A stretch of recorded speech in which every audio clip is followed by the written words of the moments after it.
So we're studying the book of 2 Kings right now, and we are currently in 2 Kings chapter 4, looking at this bigger picture of the prophet Elisha's care.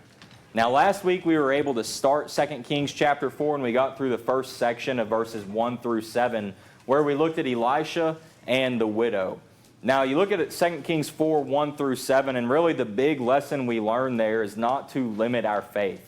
You think about what it is that takes place. The woman comes to Elisha with a problem. Her husband has died, and the creditors are coming in. They don't have any money. All she has is a single jar of oil, and the creditors are going to take her sons away to serve as slaves in order to pay back the debt. Well, that's the problem. But what's Elisha tell the woman to do? Go to all your friends, all your neighbors, ask them if you can borrow some empty containers, some empty vessels. So she and her boys gather up as many as they can, and once they've gathered up all they can back in their house, they close the door. The woman starts pouring the oil out of her one jar, and she just keeps pouring and keeps pouring and keeps pouring and keeps pouring until what? Until she's all out of jars, right? Every single one of them was full, and it was more than enough to satisfy the creditors, because Elisha told her there at the end, pay back your debt and live on the rest. And so the big lesson there again deals with our faith and the fact that God can bring a lot out of our little. And so that's some of what we talked about last week.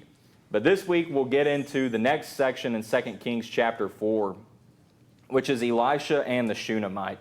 Now really this particular section kind of breaks down into two major parts, and we'll deal with that more as we get there. I don't know exactly how much of it we'll be able to cover today, because there really is a lot in this particular section. But we'll start out at least looking at verses 8 through 10, and we'll notice the family's hospitality. If somebody could, would you read 2 Kings chapter 4, verses 8 through 10? Now it happened one day that Elisha went to Shunem, where there was a notable woman, and she persuaded him to eat some food. So it was, as often as he passed by, he would turn in there to eat some food. And she said to her husband, "Look now, I know that this is a holy man of God who passes by us regularly. Please let us make a small upper room on the wall, and let us put a bed for him there, and a table and a chair and a lampstand. So it will be, whenever he comes to us, he can turn in there."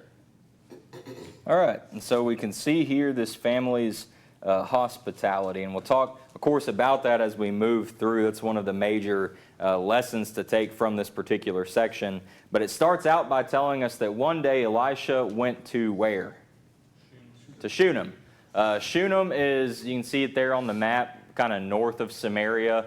The little part that kicks out over here, if you recall, is Mount Carmel. And so that at least gives a little bit of reference as far as where we are. I think this also shows how much area that Elisha covered, and the things that he did, the people he interacted with throughout his ministry as a prophet, because Elisha was all over that area. But Elisha comes to Shunem, where it is that you have this particular woman. And how does the Bible describe her again in verse 8? She is a notable woman. In other words, she's a woman who was highly respected. She was one who had great character. She was someone who was prominent within that particular city. Now, we don't know exactly what it is she did to become prominent, how she gained that notoriety, but, I mean, someone who has that type of character, and the little bit that we see about her here in the text, it tells us she was a very good woman.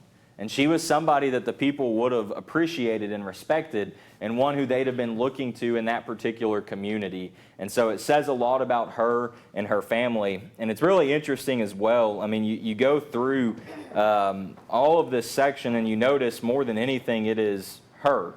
It's not her husband who's making things happen, but it's her. And there's more lessons we'll talk about with that as we keep moving. But Elisha comes to Shunem. There's the notable woman, and what does this woman do for Elisha?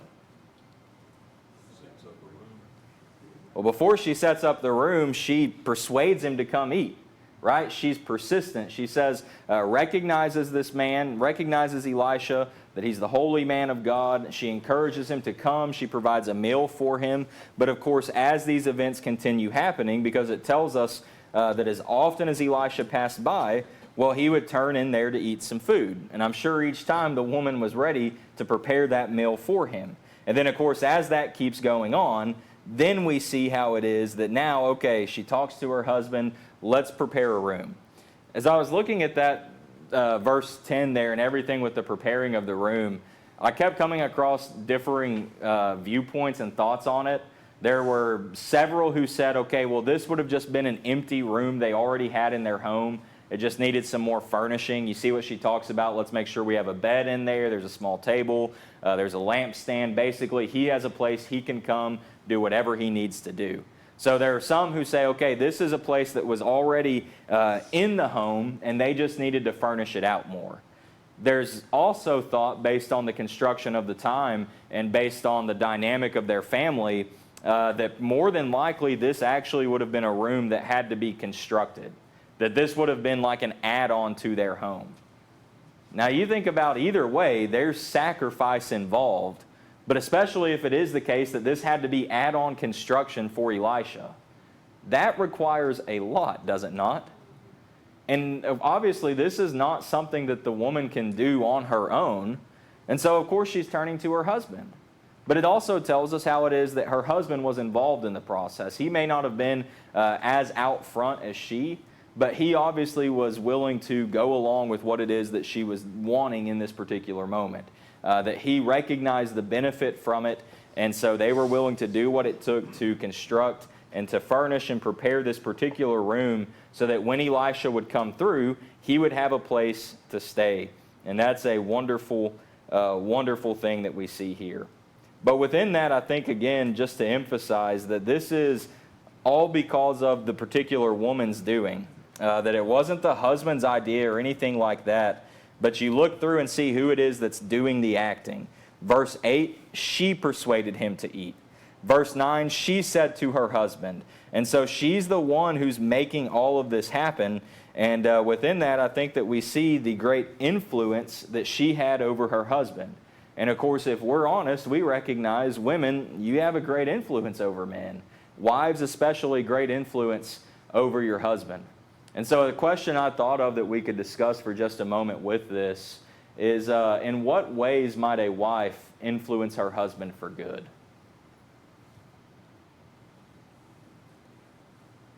I mean, you think about specifically in the text, right? Towards hospitality. Generally speaking, men, we just like our space. We don't really care for people to be in our space. We don't necessarily want to be burdened with, whatever else comes along with it. But women, generally, y'all are going to be the ones who are doing the bulk of the work when it comes to hospitality, right? You clean, you prepare, you cook, all of these things.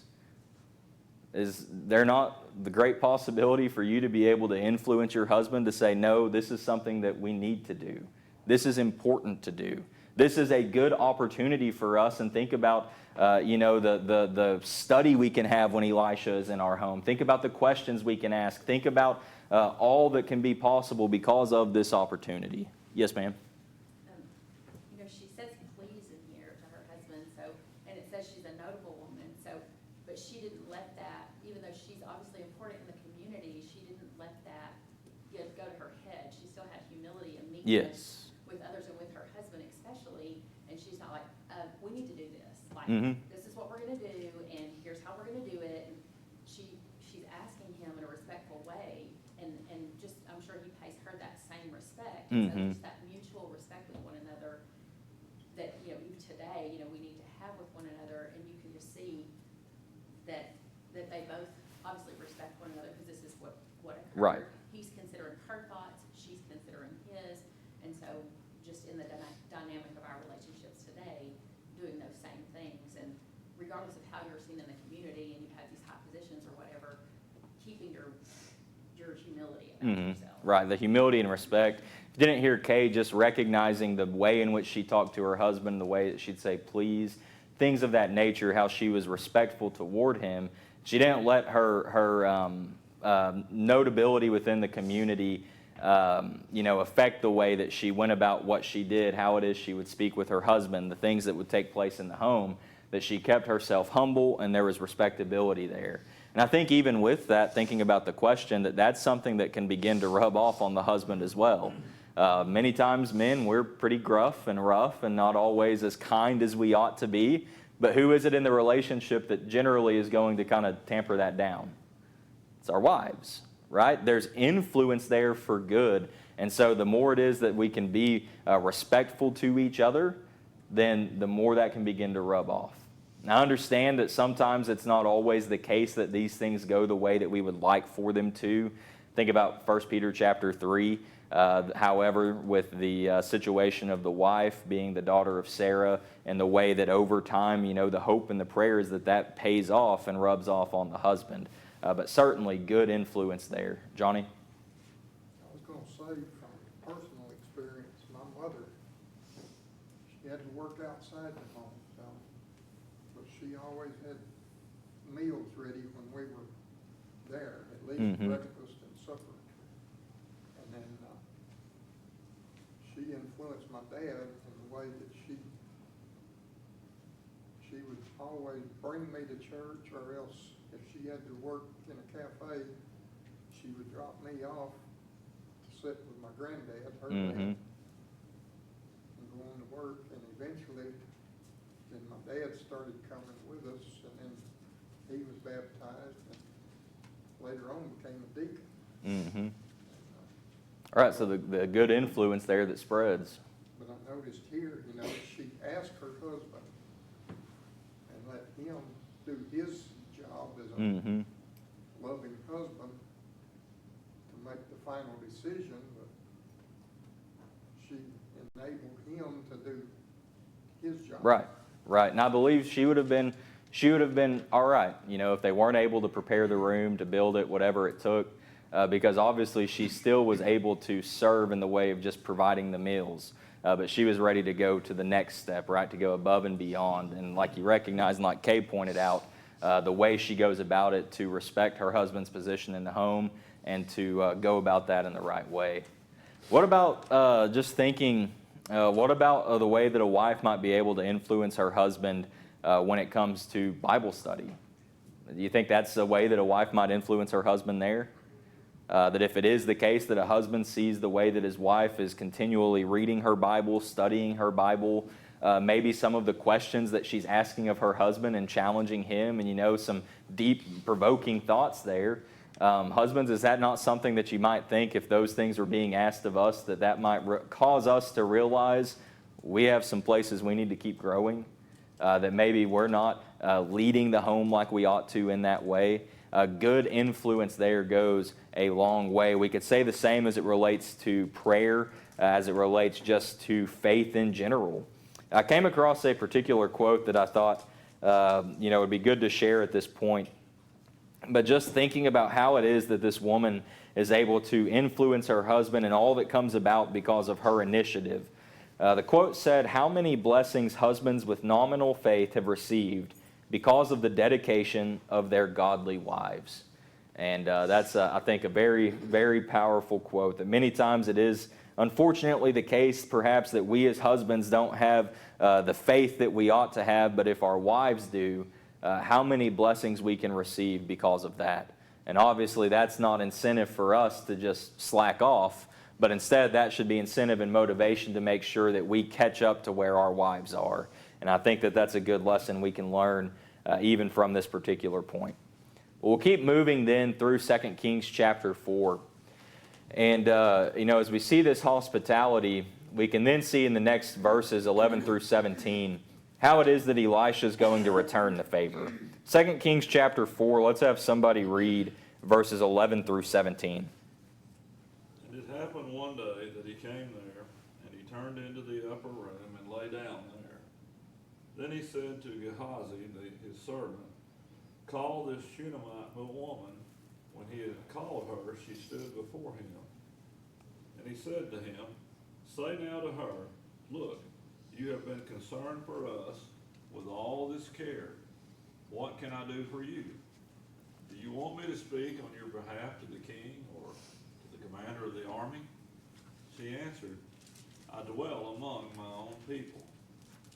So he said, what then is to be done for her?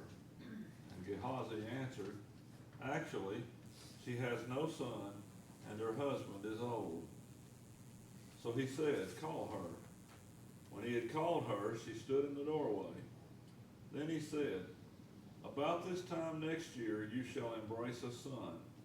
And she said, no, my lord, man of God, do not lie to your maidservant. But the woman conceived and bore a son, and when the appointed time had come, of which Elisha had told her. So verse 11 tells us how it happened on one day, in particular that Elisha came and he turned into the upper room and he lay down there. And so some time has elapsed since some of the furnishings had gone in the room or the construction took place.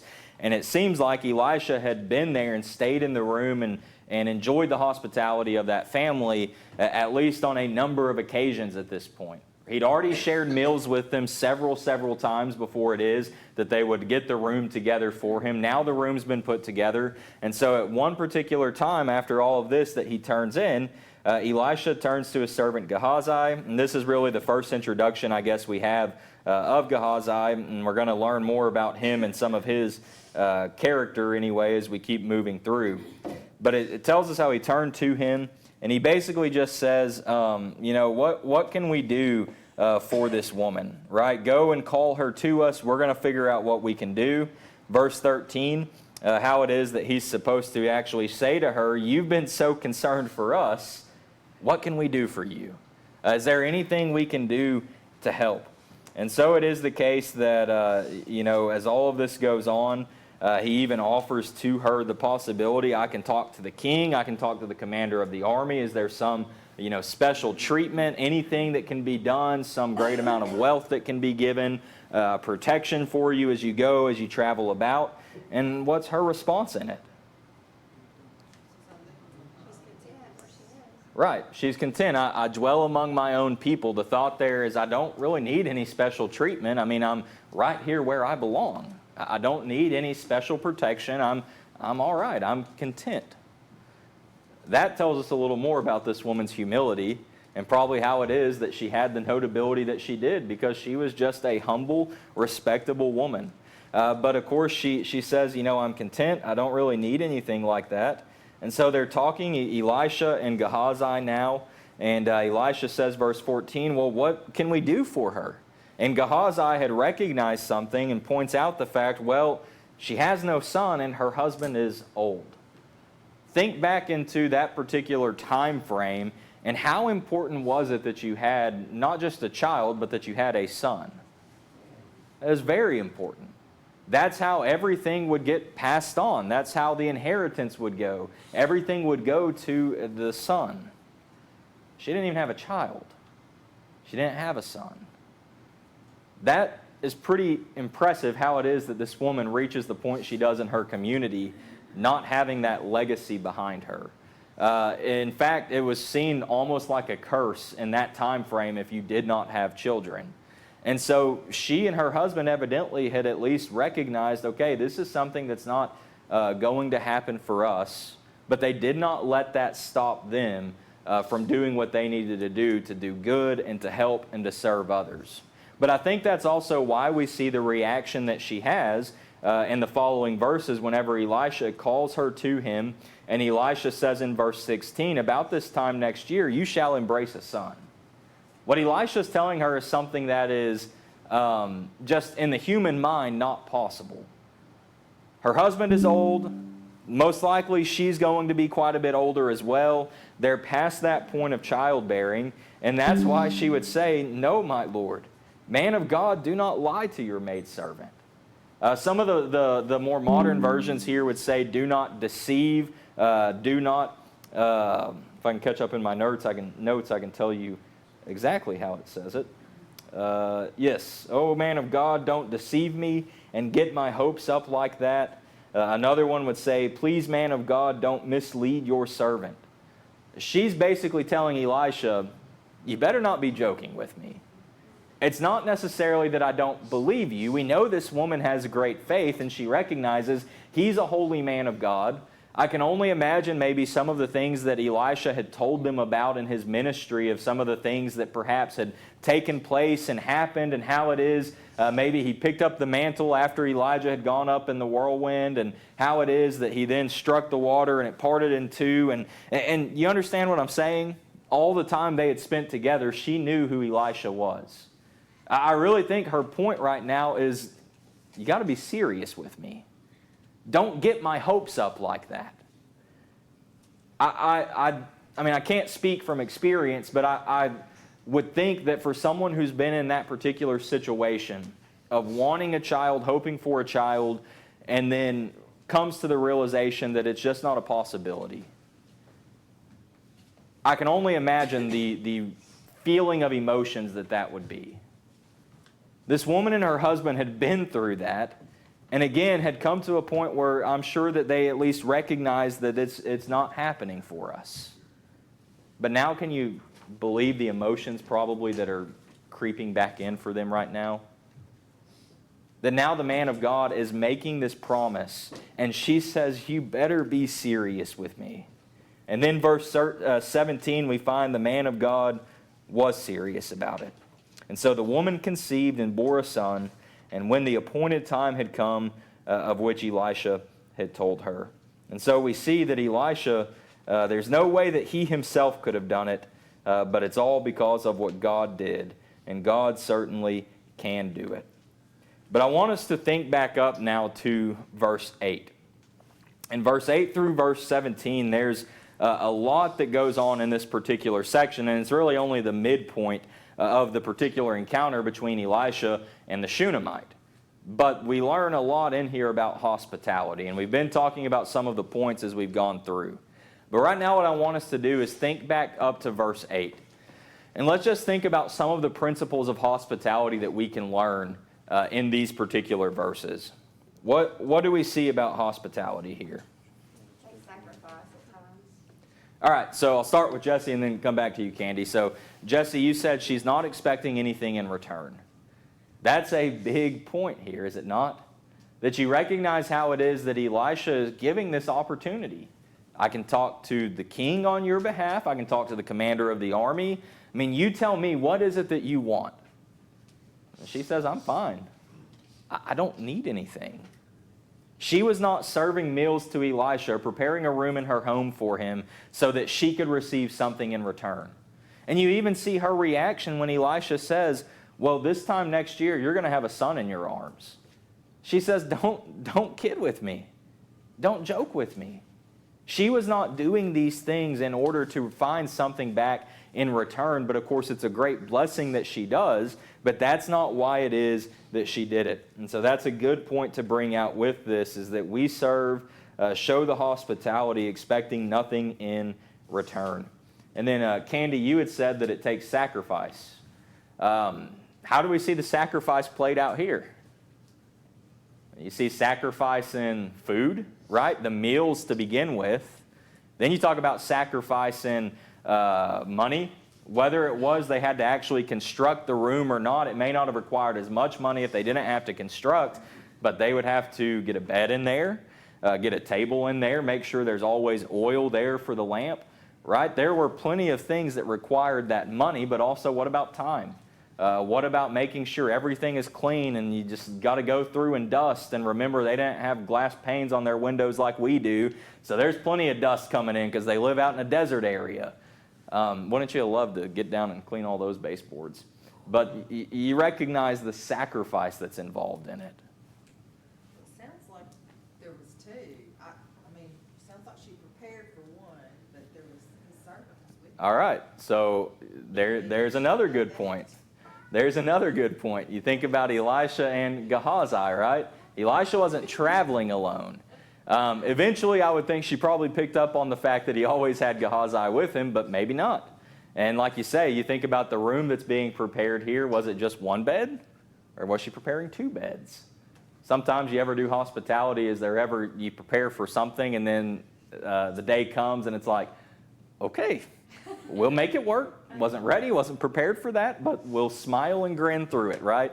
That's a good point to bring out here, that maybe it was the case that she may not have been exactly prepared for two, but there were two. Yes, ma'am. The King James says she constrained him to eat or whatever. Mm-hmm.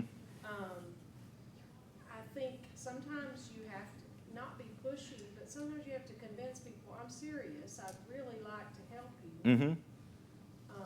In whatever way, because people are often dismissive, oh, well, I'll be fine, you know. Mm-hmm. whatever.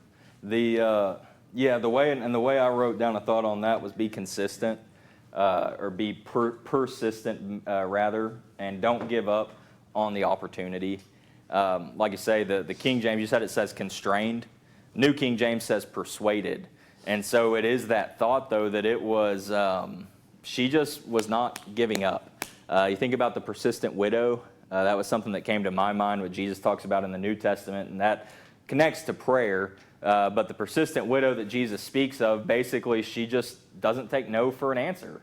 And she just keeps going and keeps asking, and eventually she gets what it is she's looking for. And that teaches us to be persistent in prayer, to keep asking and don't just give up when it is the first time that the answer is no.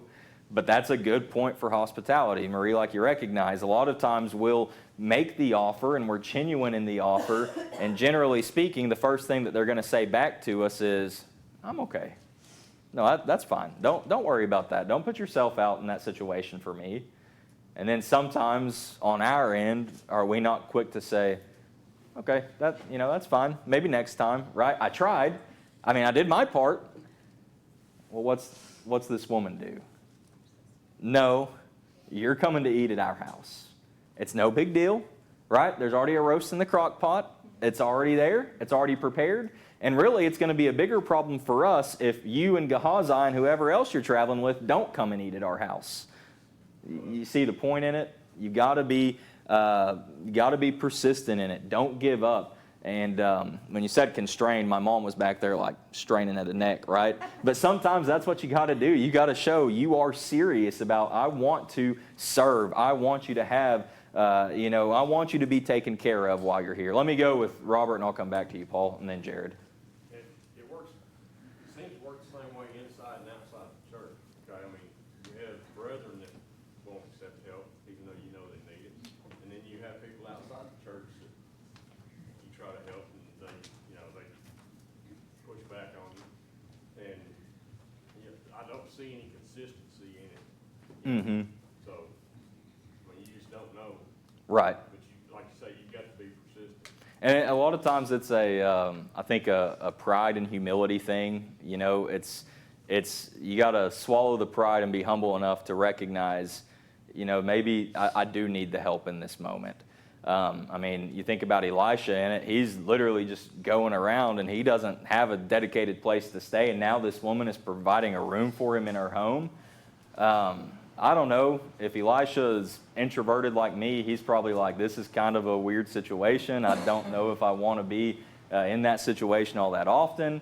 Maybe it was hard for him. Maybe it was easier for him to say yes. I think a lot of us know Chris Grota. And Chris Grota is someone I think of that he's probably one of the few people I can think of offhand that you make the offer, he's just going to say yes, right? He's not going to give you the opportunity to keep pushing on it.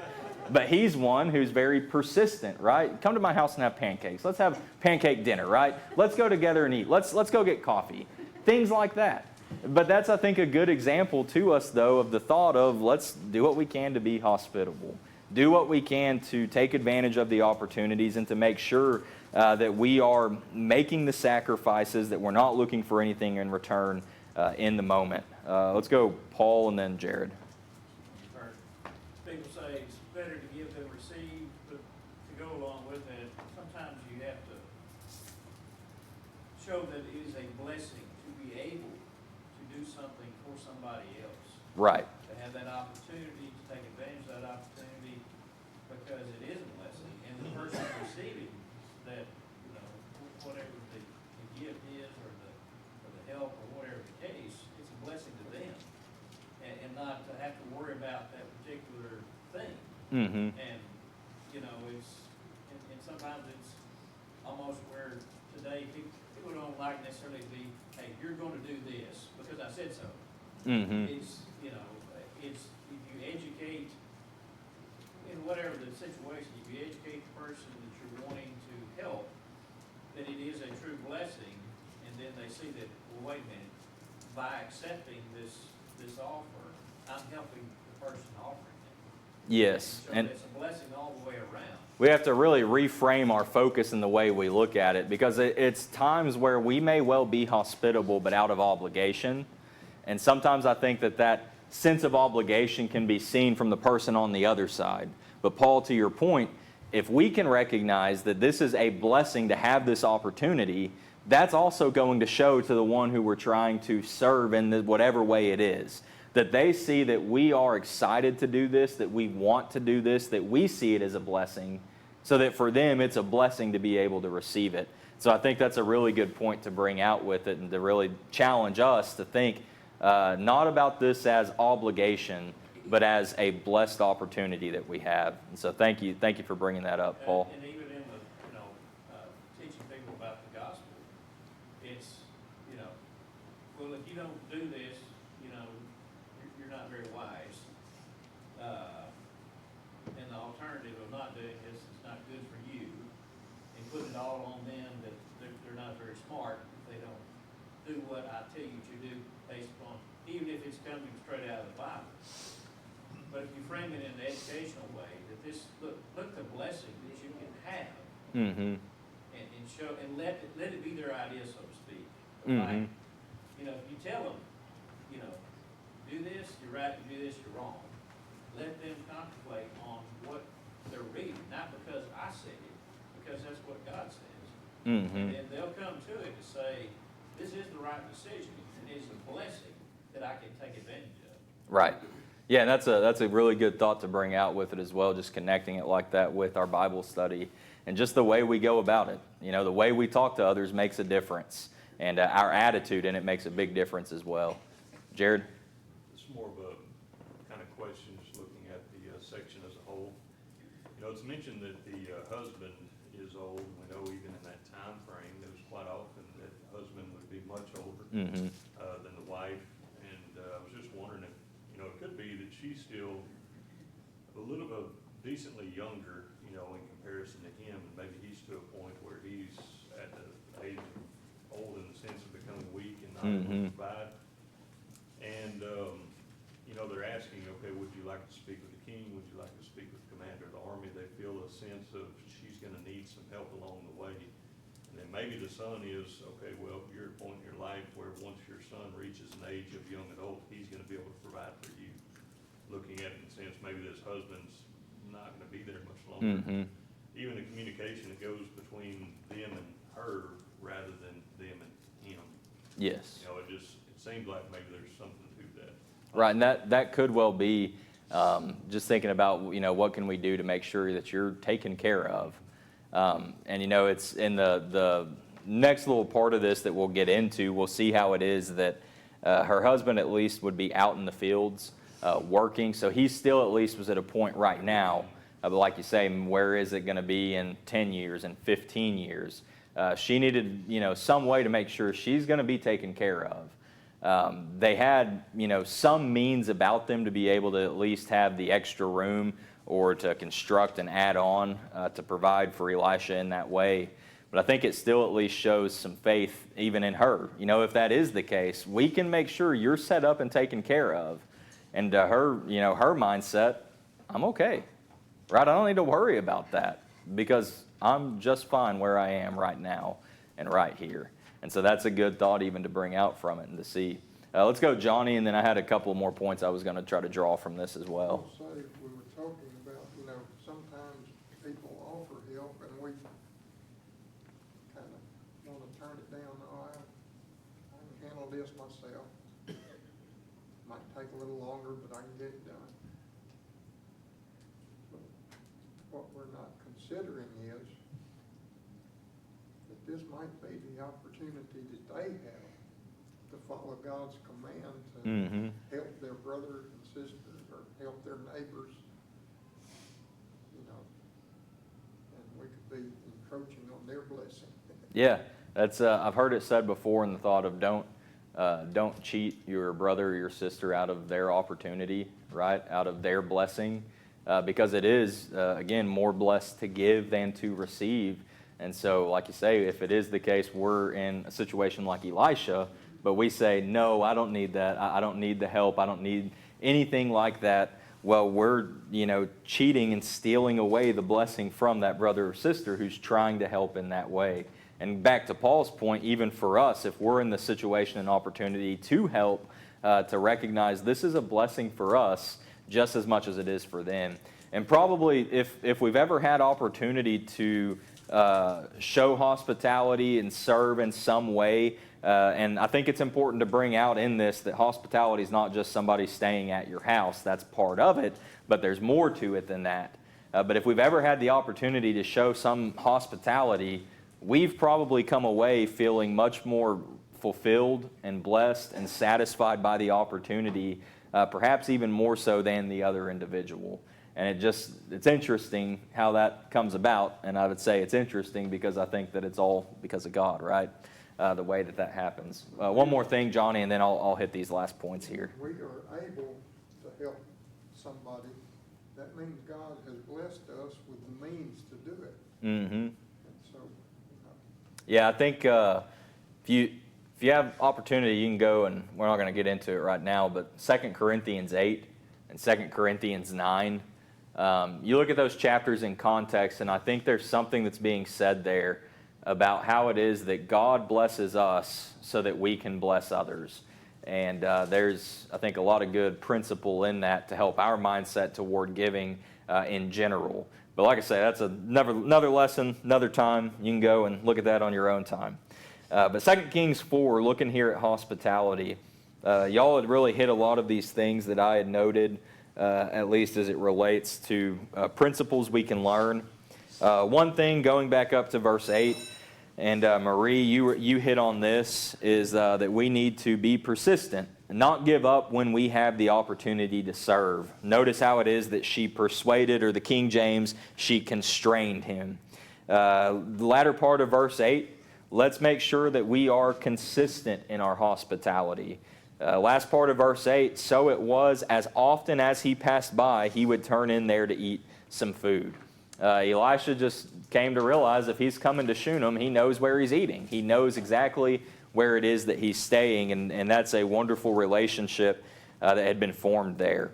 Verse 9, remember that hospitality is a team effort. She goes to her husband, right? She turns to him and looks to him in the moment for the help of how they can continue to show further hospitality. And so obviously it's possible that, one can be hospitable on their own, but how much more enjoyable is it to show that hospitality when you are working together as a team, to get the whole family involved in that process. Verses 9 and 10, pay attention to what needs need to be met. So we need to be observant. Of course, as often as Elisha passed through and ate, she obviously came to realize, well, he's got to stay somewhere. Why doesn't he just stay here? And so recognize, be observant, do what you can. Make the sacrifices you need to based on verse 10 with preparing and furnishing the room. And Candy, you recognize that. Jesse, you pointed out based on verses 11 to 13, don't look for anything in return. That's not why we show hospitality. That's not why we serve. But sometimes there will be blessings that come in return.